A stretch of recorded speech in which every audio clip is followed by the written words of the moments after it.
দাওয়াই পানিতে যদি আপনি অল্প বিস্তর হেঁটে ঘুরতে চান, তাহলে আপনার গ্রামের রাস্তায় যাওয়াটাই ঠিক হবে। এই গ্রামের রাস্তায় আপনি যেতে যেতে অনেক হোমস্টে দেখতে পাবেন বাহারি ফুল এবং সেই সঙ্গে ভুটিয়া বস্তি গ্রাম। গ্রামে যে পতাকাগুলি দেখতে পাওয়া যায়, গ্রামের মানুষের বিশ্বাস এতে হাওয়া পবিত্র হয়। গ্রামের রাস্তাটা ঢালু, ফলে আপনি খুব সহজেই নেমে যেতে পারবেন, কিন্তু উঠে আসার সময় একটু কষ্ট হবে, তাই যতটুকু যেতে পারবেন সেরকমভাবেই যাবেন।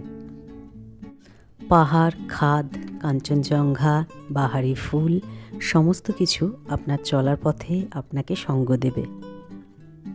স্থানীয় মানুষেরা বাড়িতে কিছু সবজি চাষ করে, সেগুলো আপনারা দেখতে পাবেন।